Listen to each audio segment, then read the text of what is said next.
Esto es Área 404.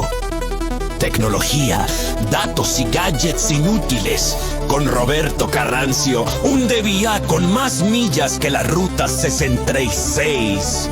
Y Juanjo Luna, un obseso de Access con más fórmulas que estabilidad emocional. Ha dicho expertos. Cordura not found. Bienvenidos.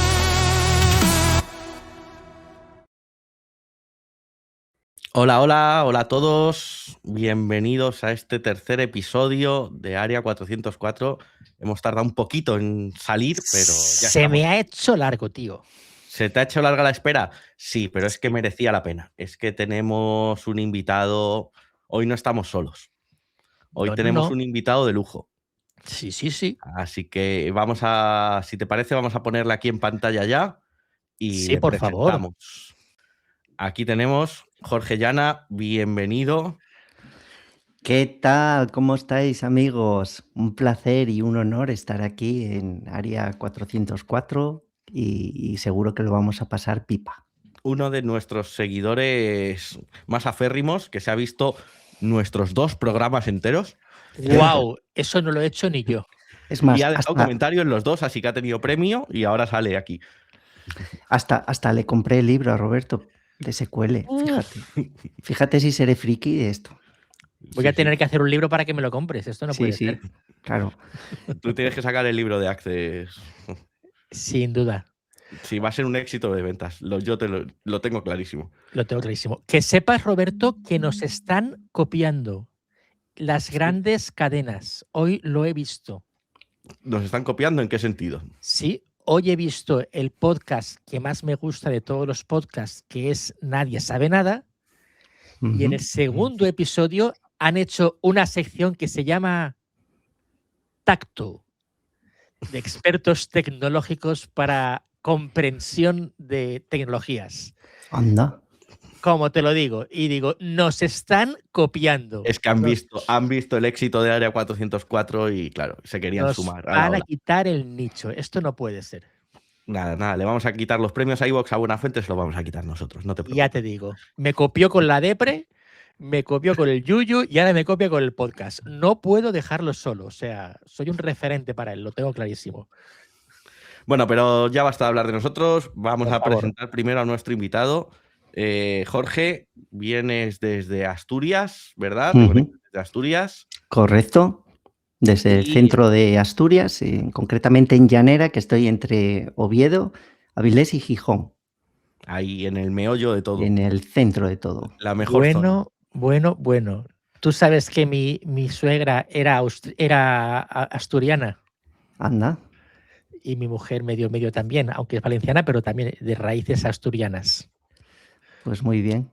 Por aquí, la verdad es que cualquier parte que tengamos por ahí es buena, vamos, pero aquí en Asturias, la verdad es que la gente de aquí de Asturias somos muy de nuestra tierra. La verdad es que cuando nos vamos de Asturias nos pasa un poco como los gallegos, lo que llaman la morriña cuando estás fuera. Y sí es cierto que yo estoy enamorado de mi tierra. La verdad es que tuve oportunidades para trabajar fuera y he preferido estar en mi casa y no, igual que yo, mis socios y no queremos irnos de aquí. Estamos aquí encantados. Además, has dicho que estás cerca de Avilés.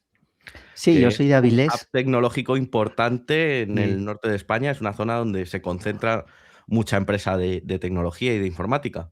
Correcto, sí.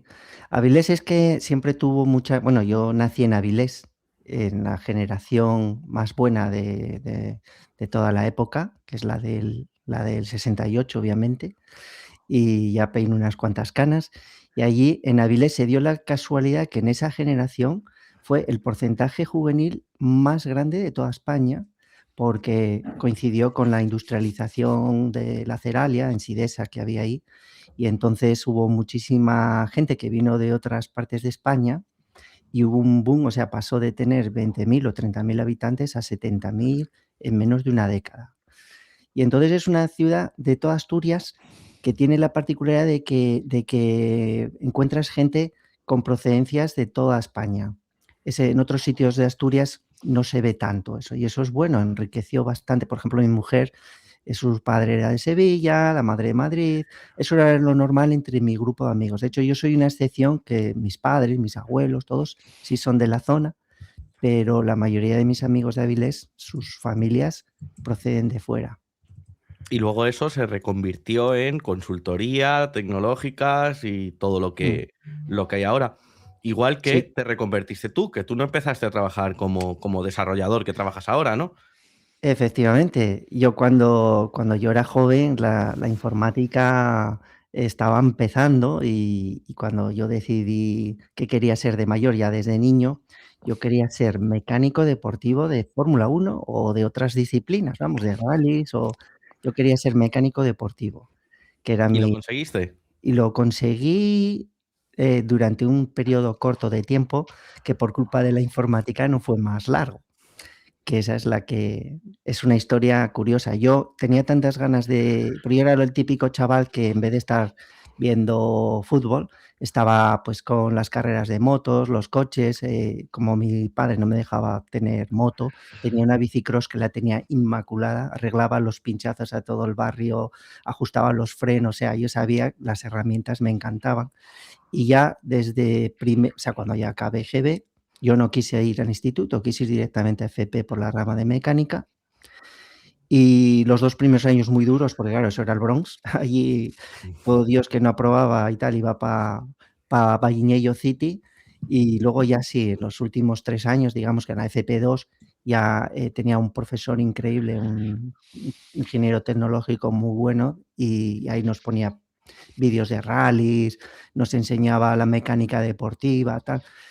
Y ya en quinto, que es lo que yo pasé a la informática, que es lo que te quería contar, mi hermano metió en casa un Spectrum que había comprado a medias con otros 2 amigos en el año 84, 85, por ahí, que costaba unas 50.000 pesetas aquel bicho, de aquellas. Y entonces la tuvieron que comprar entre 3 amigos. Cada fin de semana iban rotando y yo fue mi primer contacto con un ordenador, si es que eso se le podía llamar algo así. Pero bueno, Sí, claro que se le puede sí, llamar. tenía muchas cosas, pero bueno, evidentemente era un ordenador con muchas limitaciones, pero ya me empezó a atraer. Y entonces luego mi hermano, que me saca 2 años, tenía algún trabajín y tenía unos ahorros y se compró un Commodore 128 que acaba de salir, que tenía 3 microprocesadores, el Zilo, tenía el modo propio de 128 y el que era compatible con el Commodore 64.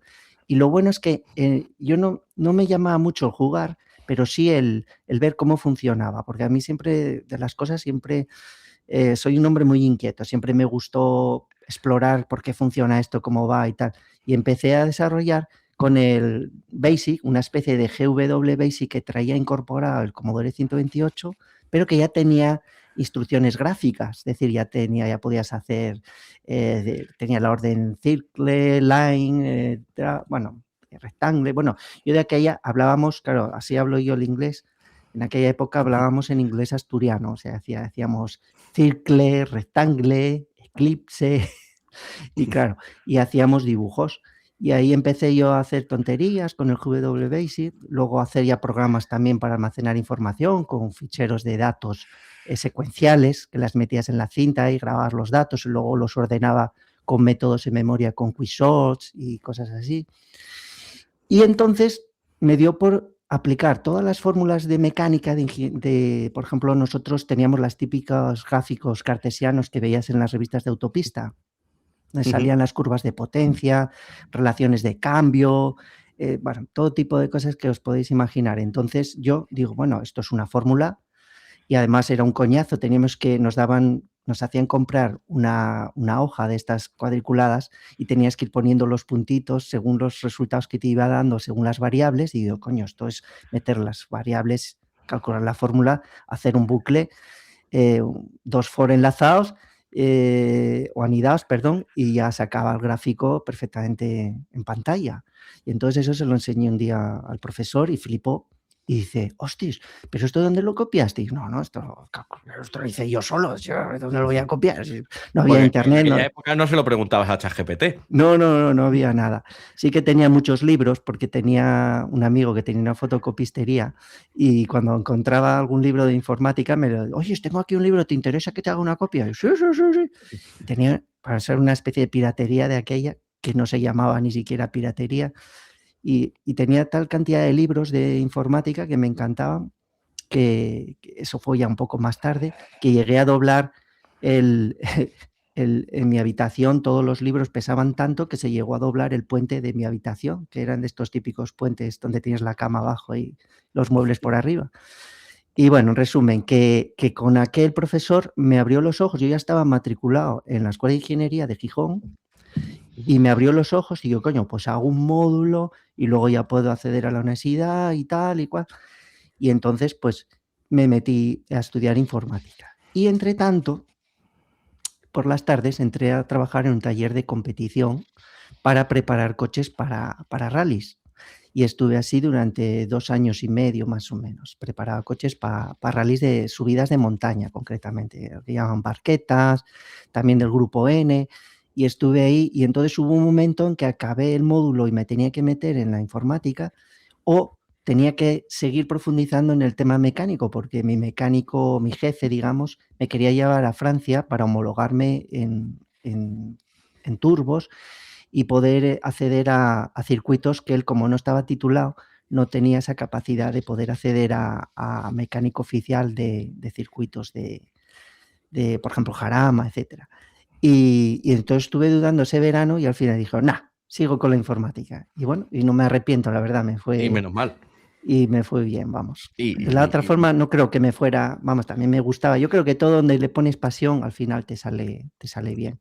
Pero he de decir que la gente lo tiene que saber también, que no has dejado la mecánica del todo. Como hobby, sigues siendo el mecánico de todos mis amigos de Asturias. Sí. Recurren a ti, ¿eh? Yo, claro, fíjate, cuando yo era mecánico solo tenía ojos para los ordenadores. Andaba todo el día con el micro Hobbit, con el PC Commodore, el PC... Bueno, andaba todo el día con revistas de ordenadores. Y cuando ya me metí en informática a trabajar a saco, al cabo de unos años estaba otra vez echando de menos la mecánica. Digamos que yo creo que uno siempre va echando de menos lo que no tienes de forma, digamos, cotidiana o diaria o rutinaria, ¿no? Pero vamos, no me arrepiento para nada porque la informática, si tiene algo bueno, es que tienes que estar todos los días, como bien sabéis vosotros, todos los días estudiando. Yo no hay un año que no tenga digo un año, no hay un mes en el que no tenga que aprender algo nuevo para poder estar arriba, porque como te frenes en esta profesión, te vas para atrás, vamos. Eso es como lo que decía Einstein, que cuando vas en bicicleta, si dejas de dar pedal, te caes. Pues es lo mismo, si dejas de trabajar, a tomar por culo, lo pierdes. Oye, Jorge, ¿tú recuerdas esos programas de radio que hacían en nuestra época que consistía en que ponían el código y lo grabábamos en la cinta de cassette para luego ponerlo en el Spectrum? Hombre, sí me acuerdo de eso. Fíjate, bueno, el Spectrum tenía una cosa y es que escuchabas el sonido, igual que los Amstrad. Correcto. En Commodore tenían un sistema mucho más sofisticado, no lo llegabas a... no lo oías tanto, o sea, tenías un casete que venía más protegido, eran más difíciles de copiar. Tú cogías en Spectrum, de hecho hacías una doble pletina y grababas los juegos. En Commodore no, tenían un código en las primeras pistas que lo modificaba y tal. Y mi hermano, que era electrónico, me hizo una interfaz, una T, donde podía saltarse ese código. Y entonces, bueno, ahí me ahorré unas cuantas pelillas en comprar software.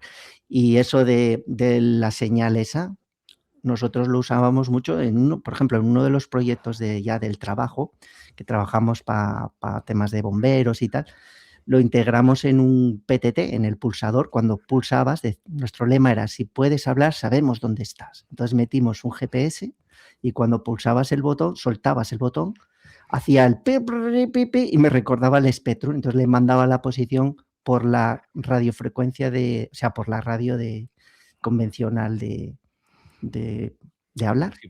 Sí, por ondas, ¿no? Por el Ondas, sonido. sí. O sea, lo modulabas y luego lo demodulabas ya en el servidor y lo convertías otra vez en digital. O sea que eso de los ruiditos de los bits ahí sonoros sí que trae recuerdos. Bueno, y los modem, acuérdate los modem esos que, madre mía, los primeros modem que salían las páginas web a cachitos. Sí, exactamente. Yo recuerdo algún juego, no recuerdo qué juego era, pero lo quemaba tanto y yo tenía Spectrum, era un amigo mío, que sabía cuándo estaba a punto de cargarse por el ruido que hacía. Sonido, o sea, claro. había aprendido ya casi el sonido del código. O sea, sí, es que las cabeceras eran todas iguales. Entonces tú cuando terminaban le metía un código, o sea, te decía un checksum que tenían para ver si habían llegado bien todos los bytes. Entonces al final les mandaba, lo que hacía era pues como todas las transmisiones TCP, y iba contando los bloques de bytes y al final te mandaba el checksum para comprobar que había llegado bien que había cargado bien el juego, y siempre acababan igual. Y dice, coño, acabo. Y entonces tú lo ponías a cargar, igual te tardaba 10 minutos, tranquilamente. Y, por ejemplo, había juegos como Rambo, por ejemplo, que tenían música. Rambo tenía una música de fondo guitarrera, porque el Commodore tenía una voz polifónica de 16 voces.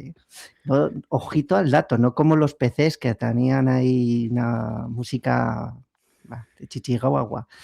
Y el Arkanoid, la música del Arkanoid. Ostras, el Arkanoid ese de los ladrillos. Y luego ya unos años después, pasando al mundo, cuando ya empecé a trabajar, ya tenía, un poco antes ya tenía un PC, que era el Amstrad 1512, el genuino, el Amstrad 1512, que era el primer PC, digamos, asequible, que costaba menos de 120.000 pesetas o así. Y ese no tenía, yo echaba de menos que tuviera música, pero había un juego que era el del Hombre de la Rosa, que se metía en la abadía y sonaba digitalizadamente el Ave María, que es el primer juego que vi yo para PC con música digitalizada, reproduciéndosela con el micro, o sea, con el altavoz de la placa. O sea, eso era el Ave María, y se entendía. Bueno, yo flipaba. ¿Pudiste acabar el Nombre de la Rosa? Yo nunca acabé ese juego. No, me resultaba, yo oía lo del Ave María y ya me iba a jugar al Test Drive. Yo era más de coches, yo siempre fui de simuladores. Entonces, de hecho, yo jugaba al Flight Simulator cuando eran prácticamente líneas. Y ahora tengo el último y con todos mis interfaces de los mandos del Airbus 320, lo de no sé qué. Pues, lo tienes, los simuladores, madre mía. Y de coches, yo son los coches. Las motos no me engancharon, fíjate, en los emuladores, porque no están bien emuladas, porque la inclinación tal no es como una sensación de una moto de verdad. Pero un coche sí que con las gafas VR sí que tienes una sensación de coche de verdad. Me falta el movimiento, que lo tengo en proyecto, que tengo un proyecto ahí para hacer con una Raspberry y tal, para meterle, de hecho tengo el asiento, todo, pero tengo que meterle ahí con unos, o sea, es bastante fácil, de hecho, los sensores. Bueno, bastante fácil para Jorge, que es MacGyver, ¿vale? No, hombre, no, en robótica se puede hacer bastante fácil. De hecho, lo que pasa es que me falta tiempo. Hubo una época que aprendí mucho de robótica porque decidí, un poco por mí, por aprender de qué iba eso. Tenía mi hijo cuando tenía 10 años, junto con otros 2 amigos, todos los sábados hacíamos robótica.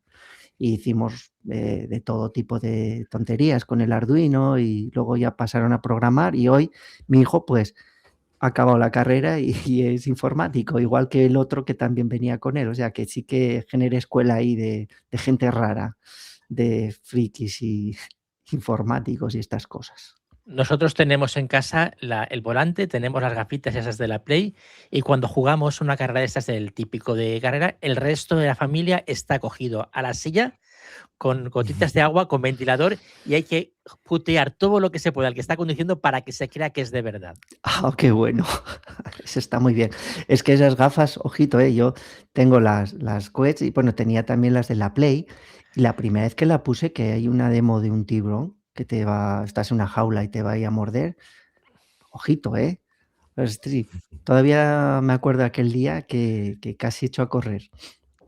O bueno, hay algunos juegos de miedo y tal que te vienen con la motosierra y no, da Yo tuve miedo. de las primeras gafas de estas de realidad virtual, que eran aquellas de Samsung que se ponía el móvil dentro de la caja, no sé Sí, si os sí. acordáis, Sí. que era el precursor de eso, pero que se veía, claro, como eran a medida para ese móvil, no eran esas de cartón que luego hicieron, no. Estas eran las de Samsung. Y me acuerdo perfectamente que fue la época que yo estaba viviendo fuera, además, que yo estaba en Guinea, llevaba ya años allí. Y cuando me las compré, me ponía el Street View por mi barrio, por mis calles. Además, el coche de Street View había fotografiado a mi abuelo y entonces yo le veía por ahí por las calles y me hacía sentir un poco más en casa las gafas de realidad virtual. La pregunta en tu caso sería, ¿qué gafas no has tenido tú, Roberto? No, desde entonces ya no he tenido más, ¿no? Yo no me ha dado por ahí luego. No es cierto. De realidad virtual, no. Pero de gafas, de pijo realidad, gafas. Pijo gafas, sí. Tú te metes sí, con mi Ray-Ban con Meta IA, porque quieres unas. dentro de nada la tendrá con realidad aumentada, bueno, es un friki aquí. Pues nada, Sí, oye, pues y que quería luego yo decir... me lías, Jorge, porque esto es culpa tuya. Ya, sí, yo cacharrerías y tal. Esta te la he copiado a ti. Yo la verdad es que yo debí tener muchas deficiencias de niño porque soy como un niño grande. Todos los juguetitos es que me hacen una ilusión y hasta que no aprendo hasta la última opción que tienen, no duermo. O sea, me llega una cámara, cualquier cosa y tengo que explorarla al 100%. Es ese toque que tengo que, por otro lado, pues me gusta no perder esa pasión, ¿no? Porque que te ilusionen las cosas, pues está bien, pero desde un escalestrí hasta aeromodelismo, yo qué sé, lo que sea, cualquier tontería que me pongas en las manos, me encanta lo que es cacharrear y disfrutar con eso. Jorge, tú eres de los míos que compras esas cosas cacharreas, pero tienes que leerte las instrucciones. Bueno, depende. Cuando ya veo que me empiezo a desesperar, entonces sí. Cuando ya empiezo con el cacharro con Bluetooth que no consigo emparejarlo, por ejemplo, ¿no? Yo cago en la mar. Pero, ¿cómo será esto? Y yo voy a leer el manual y digo, mira, hay que darle 3 botones.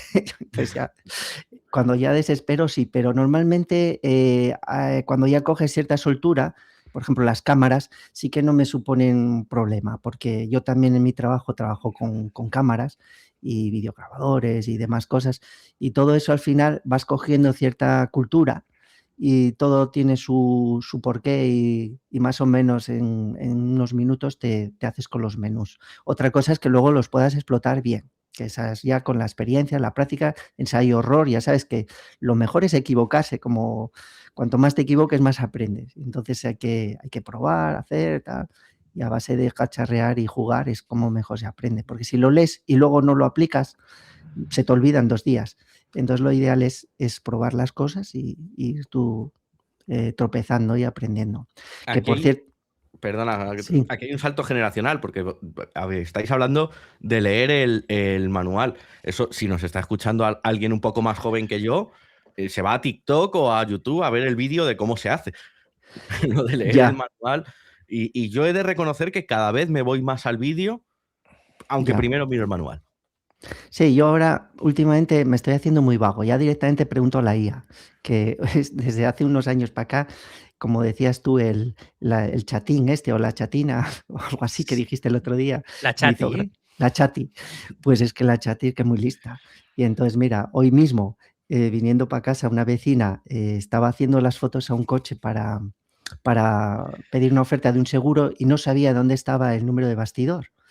Y yo tampoco lo encontraba. Y digo, oye, es modelo tal año, tal no sé qué, ¿dónde está el número de vestidor? Aquí, oye, mira, aquí está. y es que es increíble. O sea, te sirve para todo. Y nada, y así es. Y lo que quería comentarte, que uno de los programas, el primer programa, tengo que deciros que el primer programa que os escuché, me gustó mucho, porque yo soy una persona muy nostálgica, la verdad.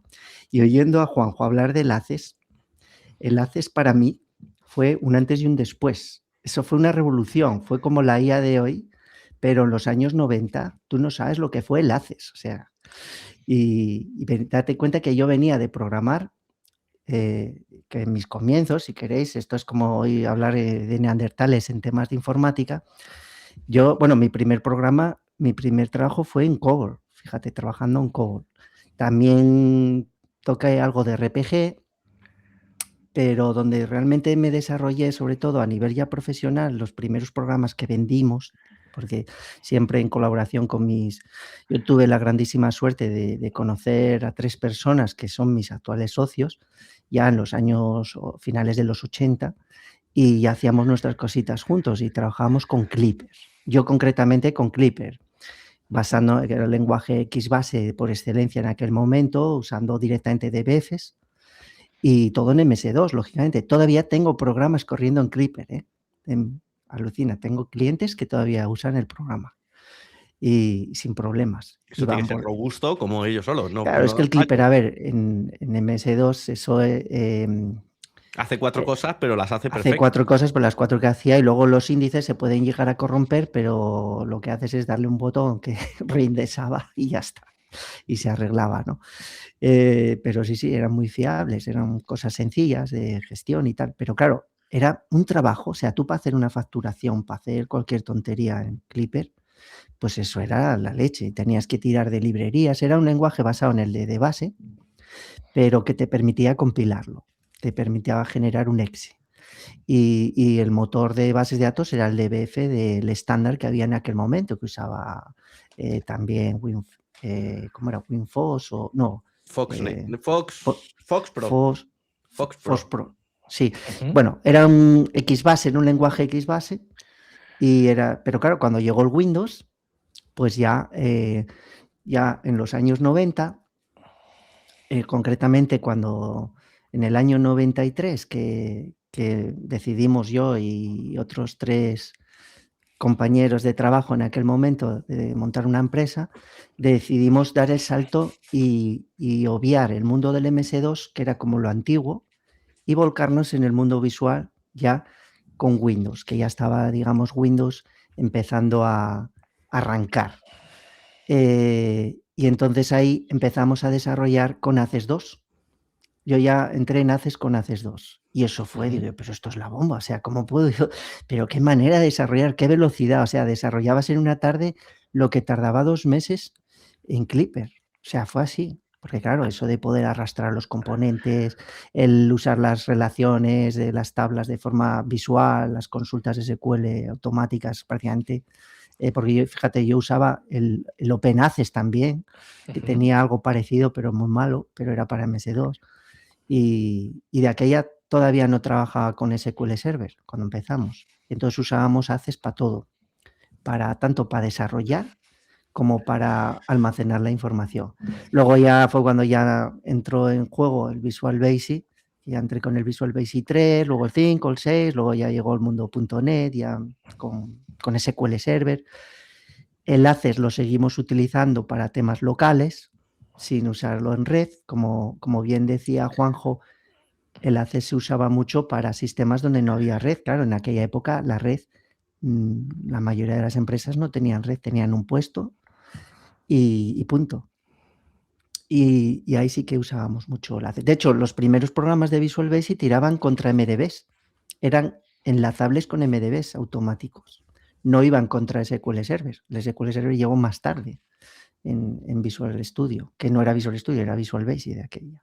Así es. O sea que sí, que me acuerdo mucho me volviste a recordar aquellos tiempos, porque yo el ACES tengo que reconocer que me desvinculé de él. O sea, yo trabajé sobre todo en ACES, en la mítica 97, que para mí fue la bomba, y ya cuando llegó la 2000, que ya fue cuando ya podías trabajar con SQL Server, ahí ya empezamos a desarrollar también para sistemas en red, donde ya teníamos un servidor y ya usábamos el ACES como cliente, como frontend, para tirar contra SQL Server. Y eso tengo todavía proyectos funcionando de, como decimos nosotros, clientes residuales, antiguos clientes que teníamos, que por no decirles por una relación personal, pues les seguimos asistiendo, digamos, y todavía siguen trabajando en ACES con las versiones de ACES 2000, ACES 2003...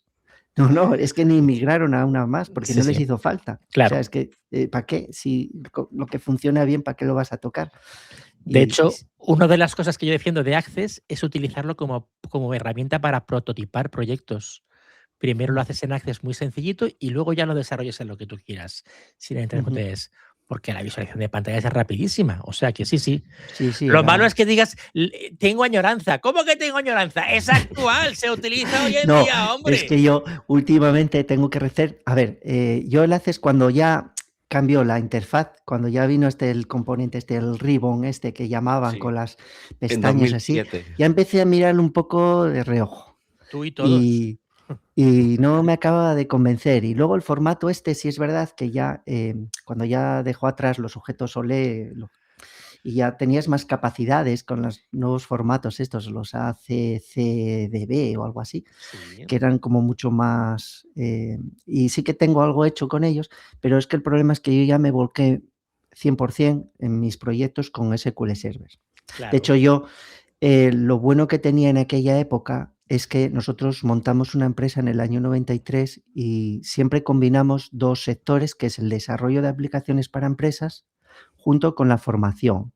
Entonces, montamos un centro de formación muy, muy especializado y a mí me tocó la parte de dar programación y gestión, o sea, daba programación de gestión, en el que daba programación ACES avanzada con VBA, y el siguiente curso de la programación en ACES era pasar a Visual Basic. Entonces lo hacíamos ya con Visual Basic y luego ya con los años, porque tuve alumnos que no me los despegaba, que los tuve 5 y 6 años y ya no sabía qué darles, entonces ya pasamos a .NET ya en el 2003 y ya creábamos hasta web con ASP.NET. Teníamos servicios web con Web Service, lo que son las APIs ahora tan famosas que antes se llamaban en Microsoft al menos las Web Service, y hacíamos ya publicábamos, bueno, ya empezábamos a hacer ahí. Y claro, lo bueno es que en la formación es donde más aprendes, eso lo sabéis vosotros que dais clases. Yo cuando echo de menos aquella época, porque cuando dejé la formación, lo bueno que teníamos nosotros es que la formación no nos ocupaba toda nuestra jornada, sino que nosotros estábamos en contacto con la vida real, es decir, trabajábamos para empresas, pero a la vez teníamos cursos muy específicos, muy especializados de formación. Pero yo me especialicé en software, o sea, en desarrollo. Tengo compañeros que se dedicaron al tema de diseño y también llegaron a unos niveles con 3D Studio, MicroStation, AutoCAD, etcétera, pero a nivel top. Y tenía también otro compañero que fue mi eterno rival, entre comillas, porque él era del mundo de Borland, él era el que luchaba por Java, todo lo que era el tema de JBuilder, y desarrollaba en ese tipo de plataforma que en los años 90 pegaba mucho más el Java. El Java iba por delante de Microsoft en cuanto a tecnología porque tenía un framework que era multiplataforma, cosa que en Visual Basic o Visual Studio, mejor dicho, tardaron mucho tiempo. Y siempre teníamos las guerras porque yo siempre defendía que para desarrollar aplicaciones, si la gente en las empresas tenían Microsoft y tenían Windows, pues yo entendía que usar Microsoft para desarrollar para Microsoft era mejor que no usar JBuilder. Yo, de hecho, me metí también por ese mundillo, pero esa parte la desarrollaba más mi compañero. Entonces, por eso te digo que tuvimos los dos mundos, ¿no? El mundo de la línea de Microsoft, que al final fue claramente ganadora, y el mundo de Zoom, JBuilder, o sea, Borland, todo eso que ya desarrollaban Java y tal, que ojo, que nosotros lo seguimos usando mucho, sobre todo para controladores, para hacer pues en dispositivos, para embeberlo dentro de un Ubuntu o de una API o tal. Sí que seguimos tirando de ese tipo de plataformas. Y yo me dediqué más yo me especialicé más en el campo de Microsoft, desarrollando sobre todo en Visual Studio. Y bueno, también me tocó tocar cosas de web, más con JavaScript y ahora con Node.js y el Nest.js también para el frontend. Y bueno, ahí con PHP también me tocó en su momento. Claro, cuando llevas tantos años te toca un poco todos los palos, ¿no? Pero yo actualmente ahora ya desarrollo en C#, que es como el lenguaje, digamos, que se quedó porque te sirve. Por ejemplo, mi hija hizo un proyecto de fin de curso en Unity y el lenguaje es C#. Claro. Porque ella hizo Bellas Artes y en Bellas Artes también programan, que es increíble, hacen de todo. Entonces hizo un videojuego y para animarlo y ponerle botones y tal, pues lo programan con Unity. Unity también lo usamos un poco para hacer, actualmente estamos en un proyecto también que hacemos simulaciones de 3D y demás. y el Java, o sea, perdón, el C# le está ganando terreno al Java en ese aspecto, ¿no? De hecho, yo el Java apenas lo uso ahora mismo, solo usa más mi compañero Jesús, que en eso sí que es un experto en el Java. Pero has pasado muy rápido por la parte de Access y yo quería preguntarte, ¿hay algún proyecto que tengas ahí en mente que hiciste con Access, que tengas ahí guardado, no sé, un vídeo en YouTube de un proyecto antiguo o algo de eso? Uf, pues en Ya Access, sabes de lo mira, que te hablo, ¿verdad? sí, en Visual Basic sí que tengo muchísimos, pero muchísimos de todo tipo, pero en Access yo hacía de todo, o sea, imagínate, cuando daba formación hacíamos cosas de lo más raro, porque para estudiar la lógica del programa hacía desde juegos con Access, por ejemplo, el Mr. Mine, el Mr. Min, lo hacíamos en Access, carreras de tortugas para entender cómo funciona, como era muy fácil, pues ponías un dibujito con una tortuga con las patas de una manera, otra de otra, le dabas al botonín, ¡paf! Y empezaban a correr de forma aleatoria. Esos eran los proyectos que eran muy tontos, porque a mí una cosa que me encantaba era dar clase a chavales también jóvenes. Los sábados por la mañana daba clase a niños con cierta capacidad ya, entre 12, 13 años, que de hecho acabaron en la facultad casi todos, y otros que no me despegaban ni con agua caliente. Estuvieron conmigo 6 o 7 años yendo a clase los sábados por la mañana, y siempre, claro, a un chaval no le vas a poner a hacer un proceso de facturación o le oyen hablar de albaranes y se mueren del asco. Entonces tenías que buscar siempre cosas que les motivara, pero que a su vez fueran instructivos, o sea, que les mantuviera enganchado, ¿no? Y que les gustara. Y de aquella estoy hablando que no había internet, no había nada. Entonces, no hay nada mejor para un guaje que se haga su propio juego. Por ejemplo, los juegos del Spectrum, que eran muy sencillos, ¿cómo es? Los ¿cómo se dice? marcianitos. Sí, que tenías que aterrizar en la luna, alunizaje, y entonces tú le metías con los controles del cursor, o sea, las flechitas, pues les metías el impulsor y tal, y hacías esas cosillas, y esas son las cosas más raras, digamos, que hice para Access, porque eran cosas que no eran normales. Luego el Access lo utilicé mucho para proyectos de bajo coste, que la gente no quería gastar, clientes que no querían gastar dinero, y que les valía con algo muy sencillo, por ejemplo, pues una clínica, un restaurante, ese tipo, o sea, nosotros somos muy malos al principio, a nivel comercial sobre todo, no hacíamos un programa que sirviera para otros, siempre lo hacíamos a medida, siempre. Entonces era muy difícil sacarle rentabilidad a un software porque lo hacíamos tan a medida que el cliente quedaba encantado, pero solo le servía a esa persona. Entonces hicimos todo tipo de programas desde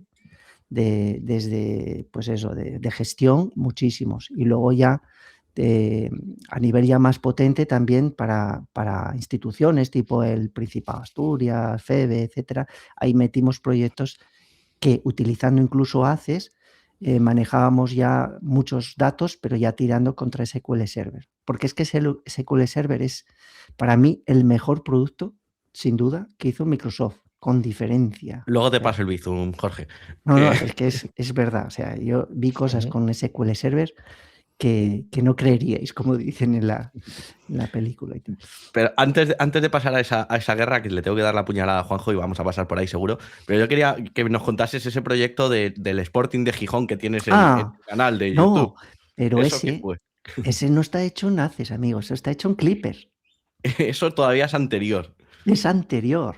Ese es que nosotros, en uno de nuestros clientes, era el Sporting de Gijón, y en una temporada tenían que decidir si el pantalón iba a ser blanco o azul.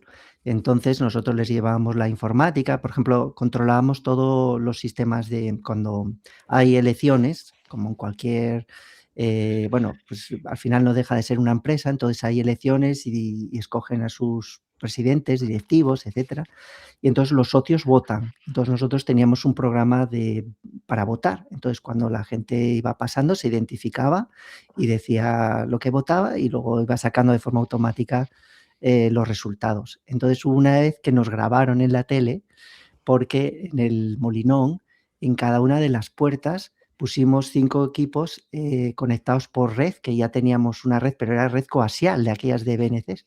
Entonces teníamos una red en Windows 3.11, trabajo en grupo, pero trabajábamos en modo MS2 con Clipper. Y entonces ese programa, concretamente, ese programa en concreto, no recuerdo porque lo hicimos entre nosotros, pero de aquella no era yo el único que hacía, todos los que montamos la empresa éramos programadores, y ese concretamente no lo había hecho yo, lo había hecho otro compañero, y nada, y era de un programa de Clipper. Entonces el socio llegaba con su carnet, tenía un número, metías el código, salía la persona, decía azul o blanco, pumba, votabas, y lo que hacía era que salía en lo que es los marcadores, era el Sporting contra el Real Madrid, que era cuando estaba en primera. En los marcadores salía el resultado de si era blanco o azul. Y claro, era un tinglado. Entonces hay un vídeo que subimos que es muy gracioso porque, claro, no nos podíamos comunicar entre las puertas. Entre las puertas había mucha distancia y la red local no llegaba. No teníamos paso, había que hacer una instalación del copón. Entonces nosotros teníamos en cada puerta una especie de servidor que digamos, consolidaba los datos de todos los equipos, y luego por una radio, por un walkie, dábamos los resultados al centro base, digamos, al equipo base, donde allí en un Excel metían los datos de cada puerta, sumaban y sacaban los resultados que iban al marcador, ¿no? Y todo eso sale ahí en el vídeo. Podríamos decir que ahora hay voz sobre IP y aquello era IP sobre voz. Exactamente. Así es. Bueno, de esas tengo muchísimas anécdotas, pero bueno, claro, entre tantos años, y nosotros éramos unos apasionados nosotros siempre dimos mucha más prioridad a tener cacharros que a tener dinero, no os digo más. Entonces, éramos una empresa que todos nuestros beneficios iban a invertir en nosotros mismos, en la propia empresa. Y gracias a eso siempre estábamos a la vanguardia en todo, en el software, en los equipos, cambiábamos de equipo y lo seguimos haciendo. Pero bueno, sobre todo en la parte de formación tuvimos mucho éxito en la línea de formación. De hecho, a nivel privado, yo creo que fue de las mayores de España. Movíamos 700 y pico alumnos al mes.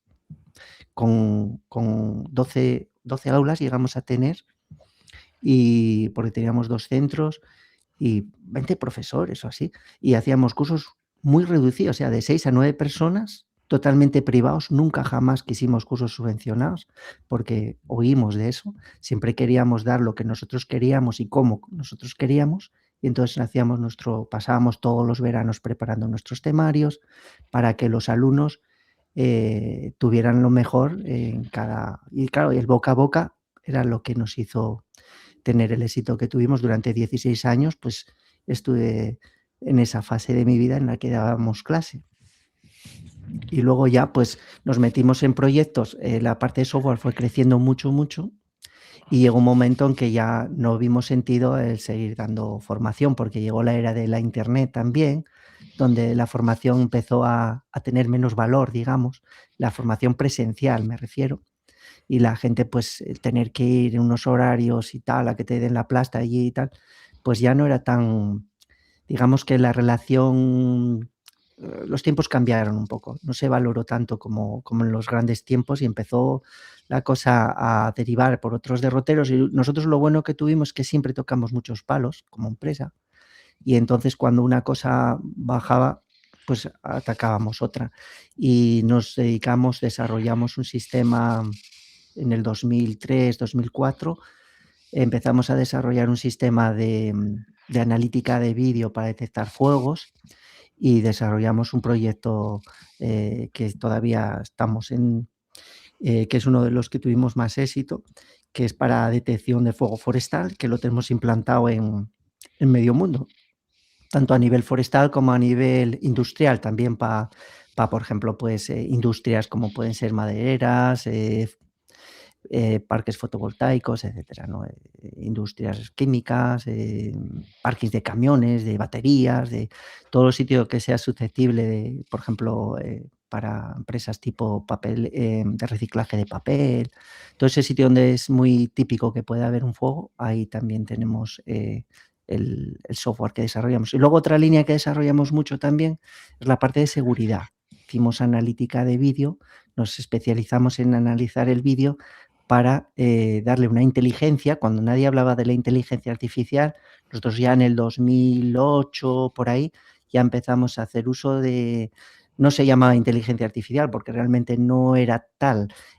Nosotros teníamos unos algoritmos en los que en función del comportamiento pues detectábamos, nos generaba una serie de alarmas, como por ejemplo un objeto olvidado, yo qué sé, pues, detectábamos personas, coches, ibas y venía, etcétera y tal, y con eso nos generaban pues sus alertas correspondientes. Todo eso fue evolucionando mucho y ahora tenemos unos algoritmos muy, muy, muy especializados en temas de detección, y también con la incursión de la IA, pues los hemos evolucionado también ya muchísimo, y ahora mismo en ese tema, en ese campo, puedo presumir de que ahí estamos muy, muy bien puestos, muy bien posicionados en el Y eso, mercado. claro, Pero eso tiene que ser algoritmos de años, por supuesto, un trabajo brutal. Y sí, hardware, cacharritos, porque sí, tienes que tener también. cacharritos Sí, de... sobre todo cámaras. Nosotros tiramos sobre todo de cámaras térmicas. Y luego tenemos otra parte que desarrollamos ya para defensa. Tenemos una línea de defensa que trabajamos, por ejemplo, aquí en España, pues para el EADA, que es el Escuadrón del Apoyo al Despliegue Aéreo, y el SEADA, el Segundo Escuadrón al Despliegue Aéreo. Bueno, y también para afuera tenemos tenemos bastante, la línea de defensa está bastante desarrollada también, que ahí tocamos muchos más sistemas. Por ejemplo, tocamos radares, sensores de valla, pues yo qué sé, volumétricos, cámaras, y lo que tenemos son un sistema que son sistemas optrónicos que desarrollados todos por nosotros, lo que es tanto la parte mecánica. Lo que no tenemos es, evidentemente, las cámaras no son nuestras, pero todo lo que es la electrónica, los controladores, el software interno, todo es propio, y lo que hacemos es un software que, por ejemplo, cuando un radar, por ejemplo, en defensa, ¿no? Pues cuando nosotros en defensa lo usan, porque el gobierno español, la verdad es que la mayoría de las veces que intervienen en conflictos son de apoyo, no son bélicos, digamos.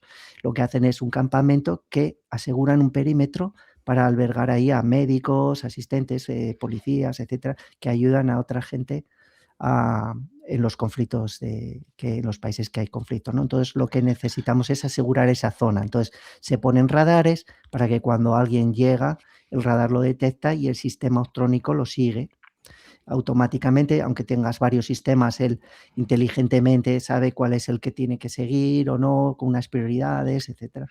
Y lo que hace es proteger la seguridad. Ese es un sistema que tuvo mucho éxito. Desde el 2009 fue el primero así que montamos, y no para de evolucionar. Y es algo que a nosotros siempre nos gusta, el sentir que nuestros programas no solo hacen cosillas, sino que aparte de que no hay que dudar que es un tema económico, el que te digan, que te venga un cliente y te diga que sepas que gracias a tu software se han salvado vidas, o te digan se han protegido, es algo que, oyes, que es un plus que te hace sentirte bien y te motiva a seguir luchando, currando, esforzándote.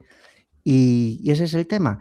Por contra, el hecho de ser autónomo, digamos, como os lo imagináis, te dicen, no tienes jefe, pero tienes una cosa que es mucho peor que los jefes, que son los clientes. Y nosotros siempre luchamos por la excelencia del cliente, que esté... cuidamos hasta el extremo a nuestros clientes. Y eso provoca que muchas veces no tienes horarios. Si tienes que coger vacaciones y no puedes porque te comprometiste con un cliente a tener un proyecto terminado tal fecha, pues no te las coges. O sea, ese tipo de sacrificios que una persona que trabaja por cuenta ajena no entiende, o sea, sí entiende, pero obviamente es otra forma de vivir totalmente respetable, y que yo envidio muchas veces, porque a mí me cuesta desconectar de la empresa, ¿no? Es un poco lo de siempre, ¿no? Que sí que haces lo que quieres, te gusta lo que haces, te apasiona lo que haces, pero por contra tienes que sacrificar otras cosas. Pero bueno, con el tiempo va mejorando también, ¿eh? Cada vez aprovechamos mejor el tiempo libre y nos vamos, Roberto y yo, por ahí en moto a correr carreteras. También. Y otra cosa que te quería preguntar a raíz de esto que estás diciendo, ¿cómo fue? Porque supongo que hay un cambio en lo que es puramente desarrollo, cuando el joven Jorge quería dedicarse a desarrollar, pero luego llegas a montar tu propia empresa. Ya las prioridades cambian, ya no es 100% desarrollo, ya no es 100% lo que me gusta, tengo que sacar adelante una empresa. No, ¿Cómo es pues eso? fue súper fácil porque ya te digo que tuve la suerte de tener tres, o sea, cuando tú te juntas hay buena relación. Nosotros éramos un grupo, nosotros trabajamos en otra empresa juntos, esa empresa cerró y nosotros teníamos ya una muy buena relación, de hecho ya hacíamos cosillas juntos, estábamos, lo típico, quedábamos para tomar algo y estábamos todo el día hablando de informática, de cosas, éramos muy parecidos, cada uno en su sector, cada uno éramos distintos en todo, pero teníamos una relación buenísima de amistad, lo primero, y segundo, que éramos totalmente compatibles porque nos complementábamos. Por ejemplo, uno era muy bueno, uno es un crack a nivel de buscar negocios, por ejemplo. O sea, buscar las necesidades que tienen los clientes y dárselas. Entonces tenemos dentro de nuestro club, digamos, una persona que es experta en esa área y eso es fundamental. Luego, yo, por ejemplo, era un poco más, yo me metía en mi mundo Visual Basic y tú dime qué quieres que haga y yo lo hago, y a picar. Pero otro, por ejemplo, tenía más visión de diseño, de tal, otro era un crack arreglando cosas, lo es, perdón, cuando digo era, es un crack arreglando cosas y encontrando problemas, fallos y corrigiéndolos y viendo las necesidades que hay. Y entre todos, pues sacando el valor que tenemos cada uno como unión, pues dijimos, joder, vamos a ponernos por nuestra cuenta y como cada uno dominaba un sector, en aquel momento nosotros todos también habíamos impartido, ya veníamos de dar clases, sabíamos cómo iba el tema de la formación, que era un mundo que dominábamos, y entonces nosotros teníamos claro que queríamos hacer desarrollo y formación. Entonces empezamos por esa línea y ya te digo, fue en el año 93 y aquí estamos. Y cada año más contentos porque nunca hubo un año malo, realmente. No recuerdo nunca un año malo. Siempre tuvimos buenos años porque si lo haces todo, o sea, cuando, ya te digo, cuando lo haces con esa pasión, con esas, vamos, que siempre fue fácil. Yo la verdad es que nunca vi un apuro de decir, joder, tenemos que crear una empresa, tenemos que renunciar a esto, lo otro y tal. Pues no, en ningún momento, porque fue todo, éramos muy jóvenes, no estábamos casados, no teníamos hijos, no teníamos gastos, no teníamos hipotecas. Yo vivía con mis padres, entonces nos podíamos permitir, oyes, tenemos un dinero ahorrado, vamos a ponerlo ahí, fundamos una empresa y a ver qué pasa. Y resulta que desde el primer momento empezó a funcionar, desde el minuto 1, porque ya empezamos con proyectos, el primer momento. Y a partir de ahí empezó a crecer, crecer, crecer, cada año crecía más. Y así fue nuestra historia. La verdad es que yo estoy muy orgulloso sobre todo de mis compañeros, de lo que hicimos y de lo que estamos haciendo y lo que estamos logrando, que tiene todavía mucho recorrido. O sea, yo sé que me va a sobrevivir, que es lo que más orgulloso me hace sentir. Sé que no se va a acabar cuando yo me jubile. O sea, que es algo que empezó y que espero que dure mucho, mucho tiempo. Y esa es un poco la verdadera historia casi de mi vida, porque mi vida fue más trabajar que otra cosa.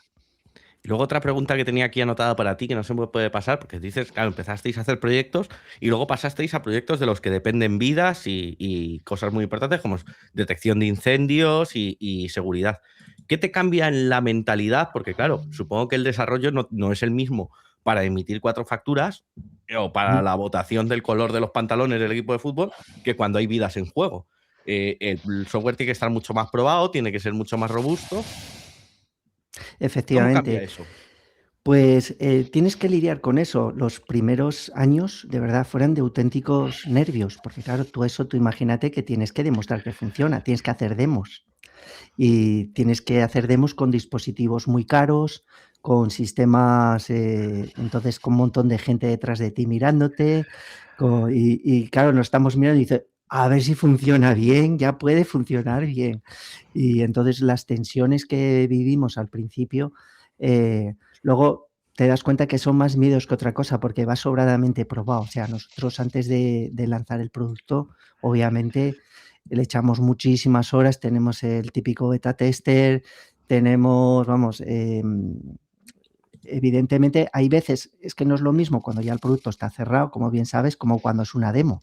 Si es verdad que en las demos las pasamos muy canutas porque no va con todas las horas de prueba que requerirían. Y por suerte no recordamos que nos haya salido mal una demo en nuestra historia. O sea, siempre libramos, muchas veces nos pasó de decir, joder, luego descubrimos que a lo mejor fallaba si habíamos pulsado otro sitio, pero por suerte no lo hemos pulsado y funcionó todo. Pero evidentemente entre tantos años y con sistemas tan digamos, especiales, el no tener esos miedos era... Pero bueno, nosotros llegamos incluso a veces, por contarte una anécdota, habíamos preparado un vehículo en el que teníamos el ordenador embebido en el asiento de atrás de un pick-up.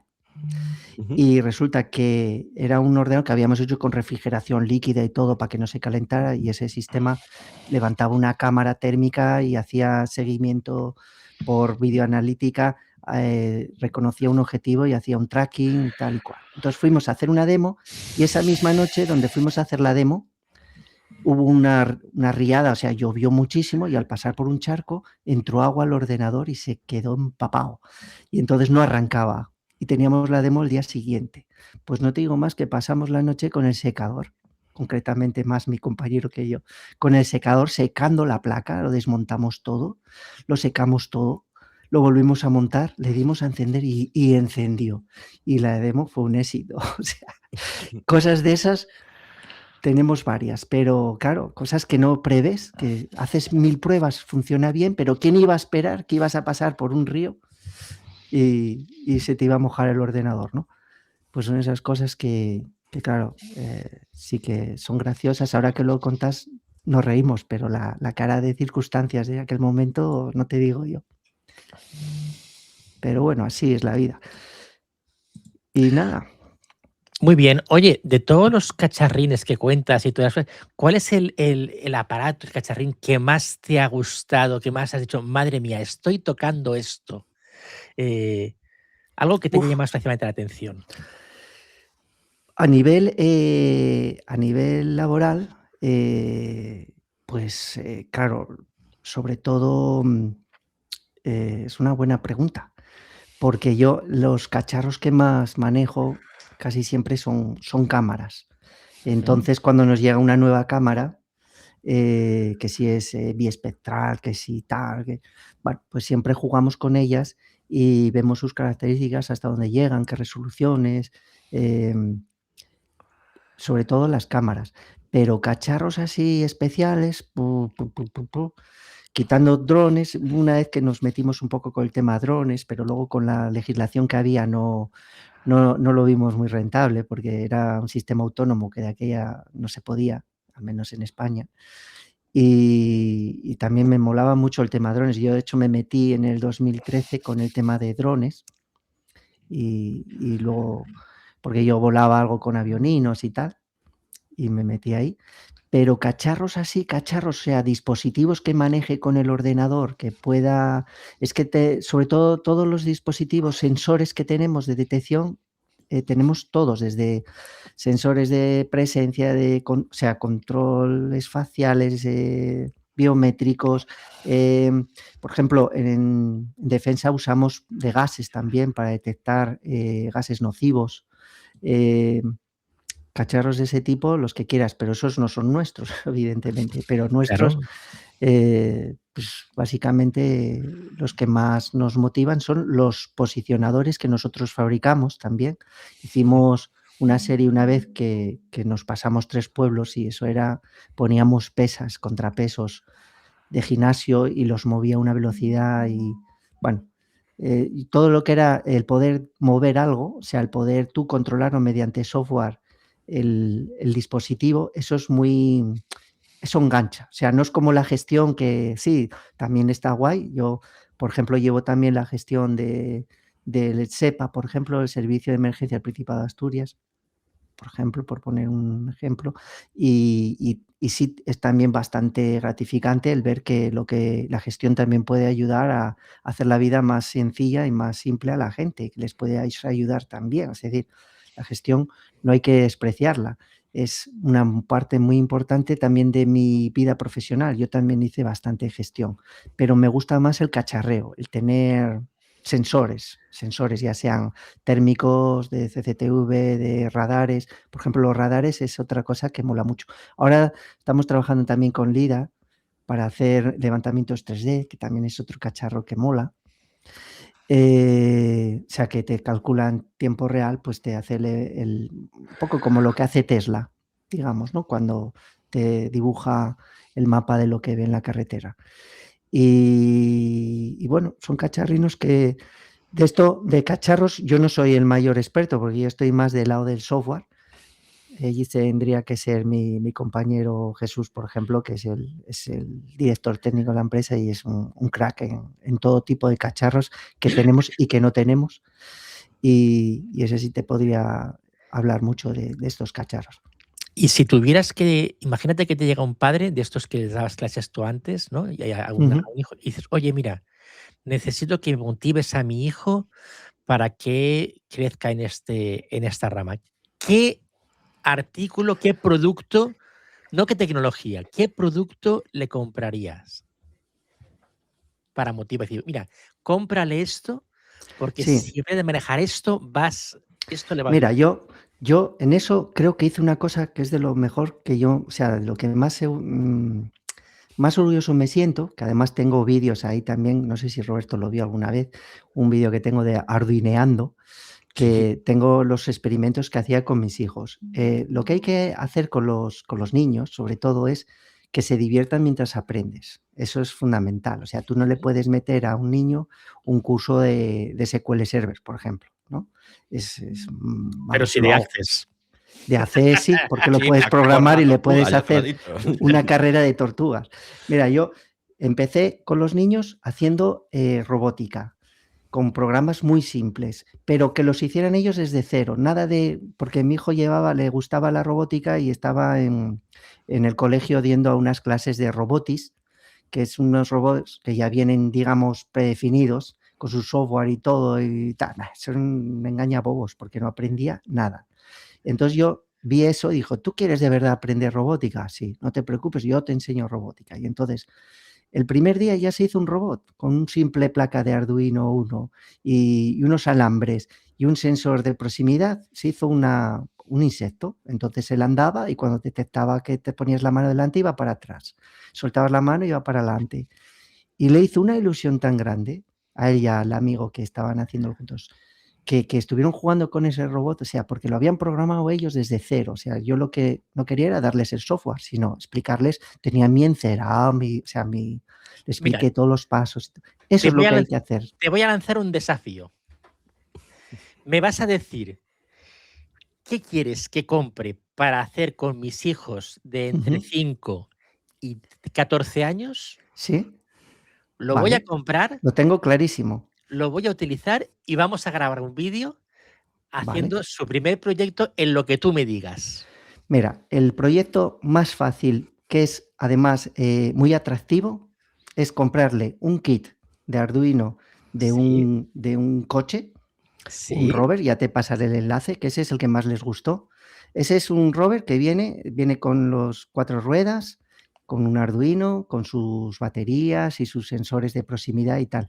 Y eso te da para hacer un montón de experimentos. Sigue líneas, evita obstáculos, carreras, seguir la luz, porque le puedes instalar un sensor crepuscular y con la linterna te sigue a la linterna como si fuera un perrito. Tienes para hacer muchas tonterías de programas muy, muy básicos, porque tienes simplemente una gestión de control de motores que es muy fácil, que tienen... Estos además son motores de continua, que son muy fáciles, porque luego también tienes de paso a paso, pero son un poco más complicados de gestionar. Y entonces, con ese rover, y luego lo puedes modificar. Yo, por ejemplo, la empresa, tengo impresora 3D, entonces le pusimos muchos más sensores, porque de serie viene con un sensor que se movía con un servo, y era muy lento, pero entonces le puse 3 sensores de proximidad y otro atrás y lo ponemos a toda leche. Le quité las baterías que tenía pequeñas, le puse una batería de lipo de 14,6 voltios y eso flipaba. Y entonces echaban carreras, hacían laberintos a ver cuál salía mejor del laberinto. O sea, te da para hacer 200 proyectos. Y es el rover que te cuesta 50 euros y es un juego, o sea, perdón, es una herramienta para desarrollar a los chavales brutal. Y luego, obviamente, también tienes el segundo que más les gustó después del rover fue un brazo articulado, que hay muchos también por ahí, por AliExpress o por tiendas hay muchísimos. Entonces, los brazos articulados controlados por servos, ese es el rover, exactamente. De esos hay muchos.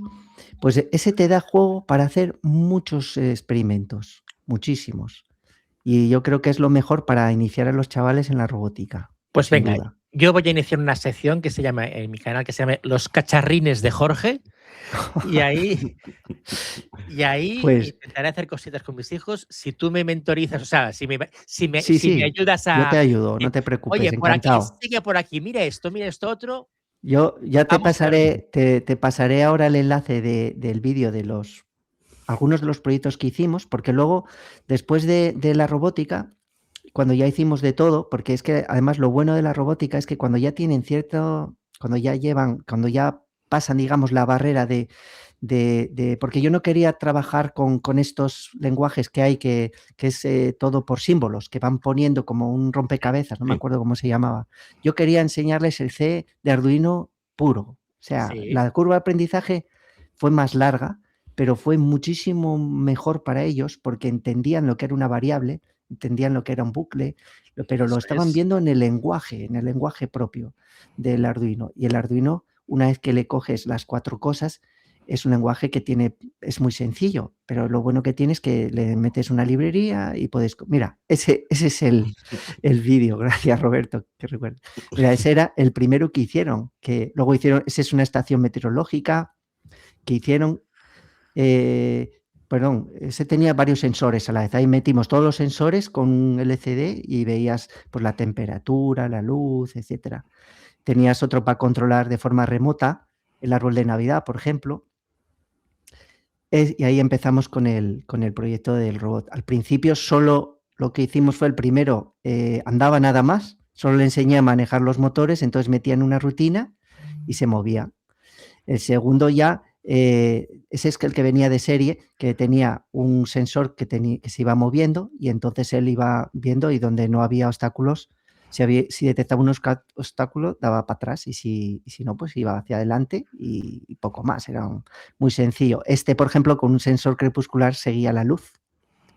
Entonces, una vez que controlas cómo es ir para adelante, para atrás, a la derecha, a la izquierda, que es una rutina muy fácil, haces 4 procedimientos, que es dándole como parámetro la velocidad y ya está. Y ahí estaba yo con mis...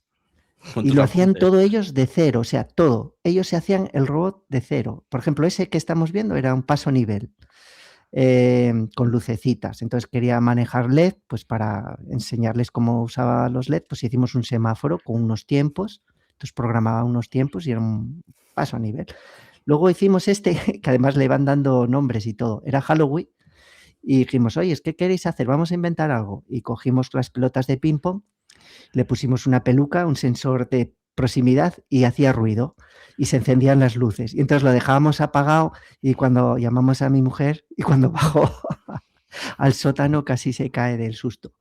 Entonces, según te acercabas hacía un ruido, hacía y se modificaban los ojos y tal. Ya ves, son programas chorras, pero que lo pasaban pipa. Y luego, bueno, hay otros de brazos robóticos, de etcétera, etcétera.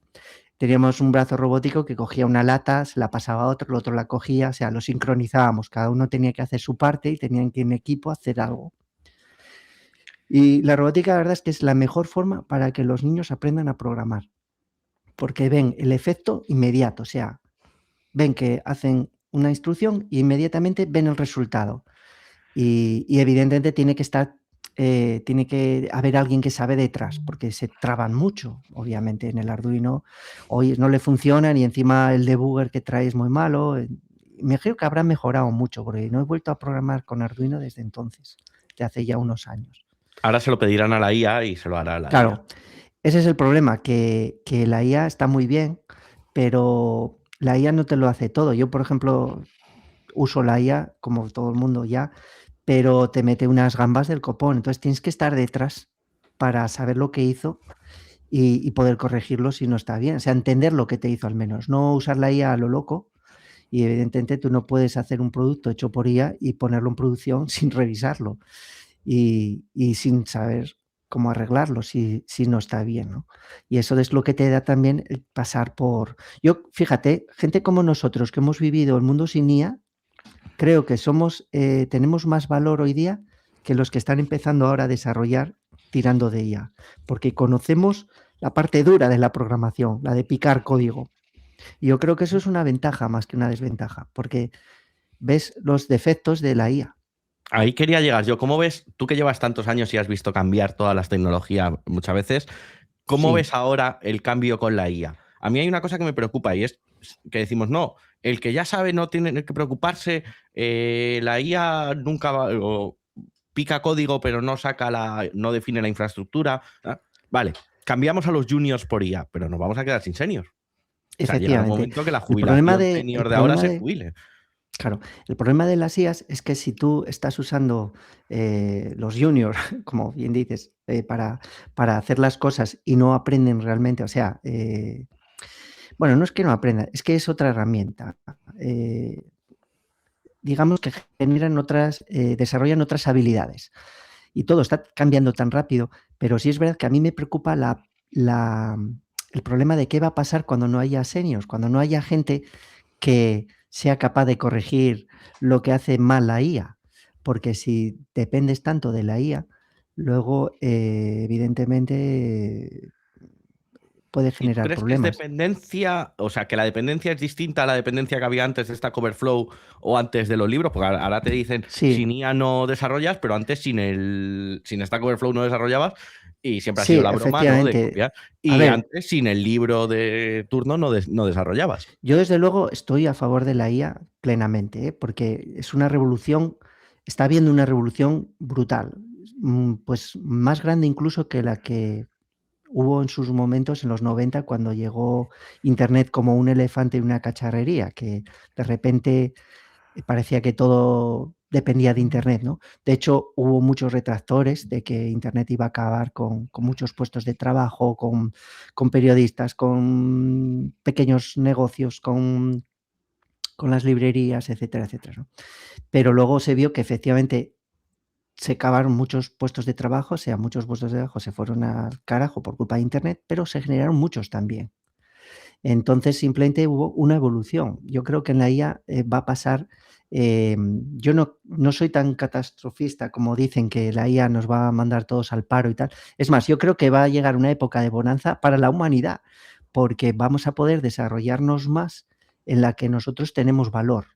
Y la IA vamos a dejarla, al igual que la robótica, para otras cosas en las que no son trabajos, aunque lo sean totalmente dignos y tal, son trabajos que puede realizar pues una máquina. Por ejemplo, yo siempre me acuerdo, yo tuve un amigo que era soldador y cuando le montaron un robot soldador en la empresa, una factoría de Gijón, que era de aquella, era Suzuki, y él se dedicaba a soldar los cuadros de las motos y era lo que hacía toda su vida, soldar cuadros de motos. Pusieron un robot y automáticamente hacía el robot y se fue a la calle. Así. Y entonces, claro, él estaba en contra de la robótica. Y yo, pero hombre, ahora encontró otro trabajo que no era tan rutinario, ni yo no digo que no sea un buen trabajo ser soldador, obviamente, pero que hay una revolución. Va a haber gente que va a ser perjudicada, pero tú tienes dos opciones, o quedarte sentado o subirte al tren, o quedarte sentado viendo cómo pasa el tren o subirte al tren. Y la IA, por mal que nos pese, ha llegado para quedarse. Entonces, o te asocias con ella y la usas como un amigo más que como un enemigo, o estás fastidiado. Ese es el debate. Ya sobre el cultivo de remolacha, por si acaso tengo que dedicarme a otra cosa. Una granja de es verdad que o algo así. Yo creo que, es más, la IA yo creo que va a llegar un momento en el que se va a dar más valor a lo natural. Va a pasar un poco como lo que está pasando pues, con los coches, por ejemplo, que ahora se está dando valor a los coches que nadie quería. Tú coges ahora un 2 caballos que en los años 90 no te daban ni 20 euros por él y ahora te los encuentras por 10.000, 12.000 euros, porque se está recuperando, o sea, no sé si por nostalgia o qué, se está cogiendo valor lo antiguo, ¿no? Entonces, por ejemplo, yo espero que, no sé, un cuadro hecho por un ser humano, por ejemplo, pues tenga más valor que un cuadro hecho por IA, que le den más valor, aunque la IA lo pueda hacer también, pero que haya ciertas cosas, sobre todo en la parte de la creatividad. A mí me asusta, porque la verdad es que ves ahora la música, por ejemplo, la música que se hace, o los cantantes. El otro día vi que no sabía que, por ignorancia mía, de una tía guapísima cantando, y yo, madre mía, ¿cómo canta esta tía? Vaya voz que tiene. Y luego me doy cuenta, por la forma de mover la boca y tal, coño, pero si es una IA. Y luego veo que tiene todos los éxitos del mundo cantados, la misma IA, pero perfectamente. ¿Por qué? Porque potencia, sabe cómo, evidentemente, tiene todos los registros de todas las voces, digamos, y sabe cómo hacer para cantar bien y cantar como Los Ángeles. Y lo mismo ocurre con otras partes del arte, ¿no? Entonces da un poco de miedo qué va a pasar con toda esta gente que vive de eso, del arte, ¿no? Espero que siga, que se dé valor al arte, digamos, humano, vamos a decir, y poner en valor y que siempre haya, espero que siempre haya un toque diferenciador, ¿no? Es como un buen fotógrafo no es lo mismo que alguien que tiene una buena cámara de fotos. Tú puedes tener una cámara de fotos y hacer unas fotos del copón, pero tú ves la foto de un buen fotógrafo y por mucha historia que use o mucha cámara que tenga, muchos filtros, lo que él capta no lo captas tú, porque es un profesional y está especializado en eso. Y eso es lo mismo que hay que poner en valor. Entonces, bueno, esto es un debate muy largo, esto es un melón que acabamos de abrir aquí, la IA sí, IA no. Yo ese debate lo tengo todos los días en casa. Acordaos que tengo una hija que hizo Bellas Artes. Y la gente de Bellas Artes son muy anti-IAs porque, claro, se sienten muy atacadas porque ven como trabajos que ellos les llevan semanas en la IA, pues tú solo tienes que en un prompt generar un logo o algo y te lo hacen perfecto y mucho menos tiempo. Entonces se ven amenazados y que el valor de su trabajo pues vale menos, ¿no? Y es la guerra continua. Pero por contra, mi hijo, por ejemplo, está acabando la carrera, ya está haciendo el TFG y está desarrollando un proyecto junto con la Universidad de Valladolid para detectar tumores de hígado en hospitales, ¿no? Entonces la IA tiene una de cal y una de arena, o sea, va a mejorar sobre todo temas de medicina, de investigación, de nuevos materiales, nuevas formas de hacer, es brutal. Y luego, por contra, va a quitar muchos puestos de trabajo, eso es indudable. Y luego lo que vamos a tener es, pues, empleados virtuales. Muchas veces vas a tener agentes que te van a hacer el trabajo rutinarios y dices, hazme un formulario de haces cuántas y te lo va a hacer. ¿Y no te da un poco de rabia, Jorge, pensar todas las horas que has desarrollado tú, por ejemplo, en los algoritmos que habéis hecho en el trabajo y que No, ahora la IA ya. las hace en cuestión de minutos? No, porque para nosotros esos algoritmos los estamos mejorando también gracias a la IA, porque nosotros tenemos un primer filtro que está muy bien hecho y que funciona muy bien, y luego puedes validarlo, o sea, usar la IA también como modelo. Nosotros estamos desarrollando, entrenando modelos y demás, y nos viene muy bien para seguir mejorando y evitando pues una falsa alarma o cosas de ese tipo.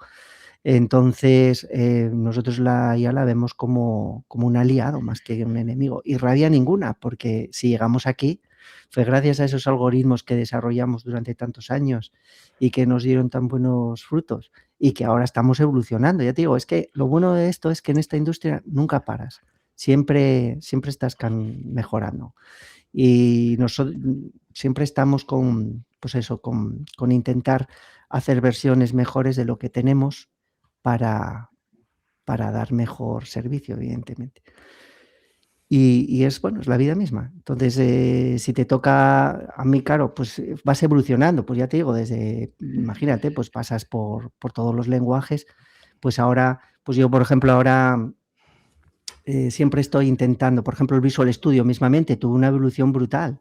Antes usabas el framework para formularios para WinForms, como sabes, luego ya ahora que sí el Net 5, el Net 6, el Net 8, ya para multiplataforma, para Internet siempre tienes que aprender cosas. O sea, de un año a otro es que siempre salen cosas nuevas y nuevos palabras que tienes que estudiar y nuevas movidas. Y, por ejemplo, mucho de lo que quiero aprender, que lo tengo ahí aparcado por falta de tiempo, es los conocimientos que me podéis vosotros transmitir. Por ejemplo, el libro de Roberto le tengo ganas, pero tengo ganas de meterle ahí mano, que por cierto, todavía no me lo has dedicado. Se me olvidó No, llevarlo. el otro día no te lo trajiste.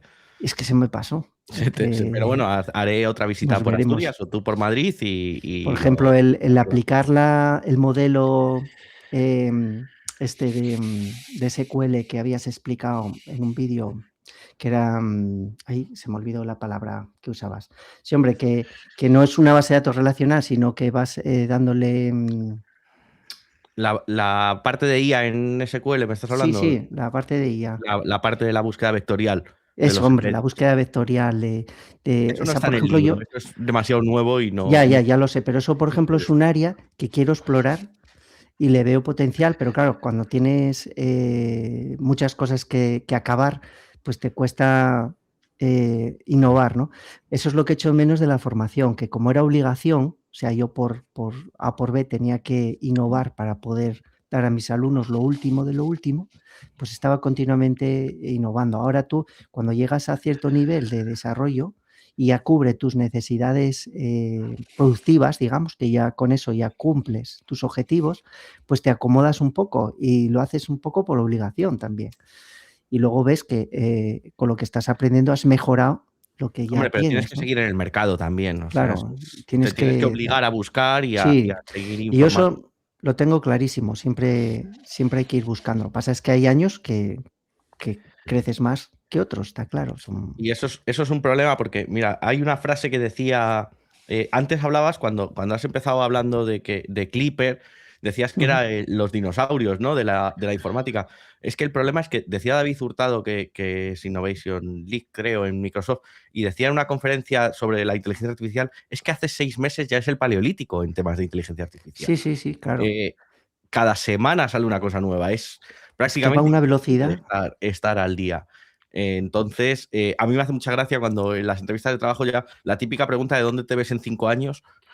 Es que es terrible, es que es brutal. Yo flipé yo de verdad vi el espectáculo este que hicieron los chinos en el día de la luna nueva y tal. Es que flipé porque había visto el del año anterior y los robots es que parecían Robocop y los ves ahora y es que parecen humanos tal cual, haciendo karate. Es increíble. Y se ponen a rapear, a bailar, bueno, es terrible.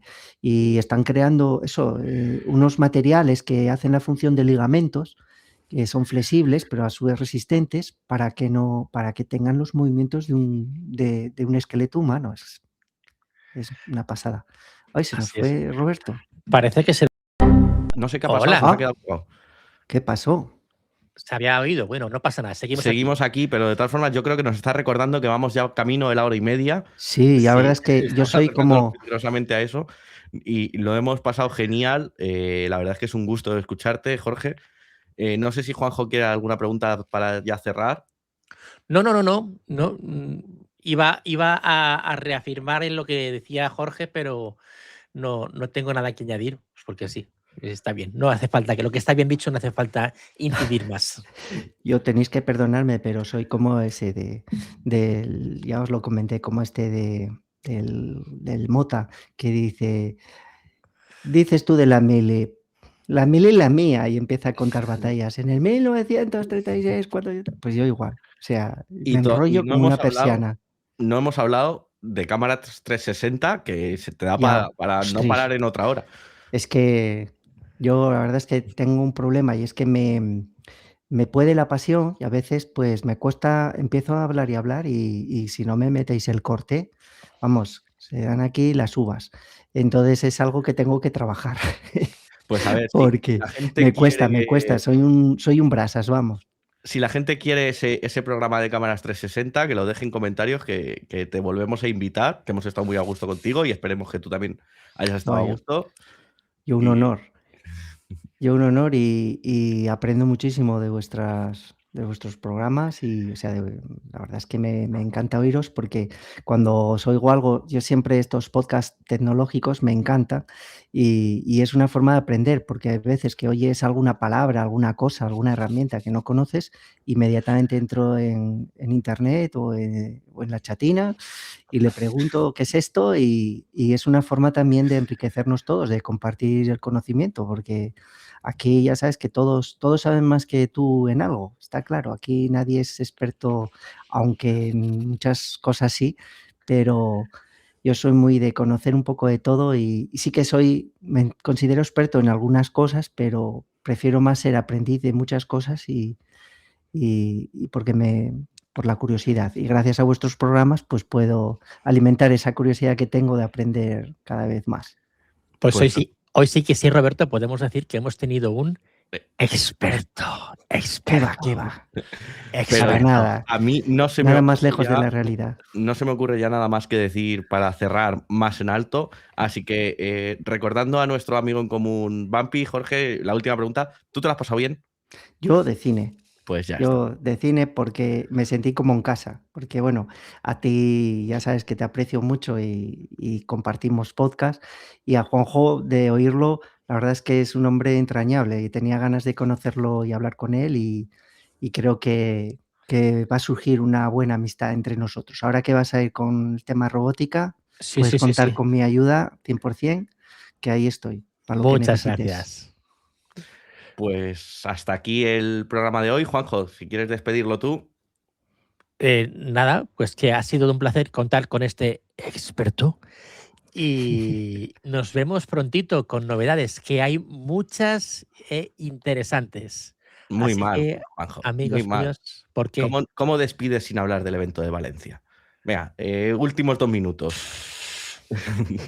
¿Qué quieres que te diga? Te dejo Eventodedatos.com. Nos vemos del 14 al 17 de mayo en Valencia. Tenemos un hotel reservado para el evento, un precio espectacular. El evento es gratis, solo es el coste del hotel, pero vamos a pasar 4 días magníficos, vamos a comer bien, vamos a tener charlas espectaculares, ponentes de todo el mundo de primer nivel y ponentes que se estrenan con nosotros, que me hace aún más ilusión, y mucho networking, mucho ratito juntos.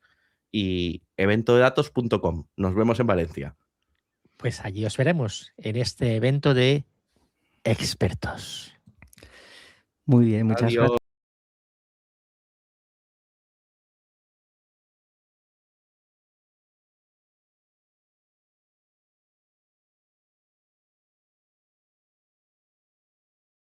Esto es Área 404. Tecnología, datos y gadgets inútiles. Con Roberto Carrancio, un DBA con más millas que la Ruta 66. Y Juanjo Luna, un obseso de Access con más fórmulas que estabilidad emocional. Cordura not found. Bienvenidos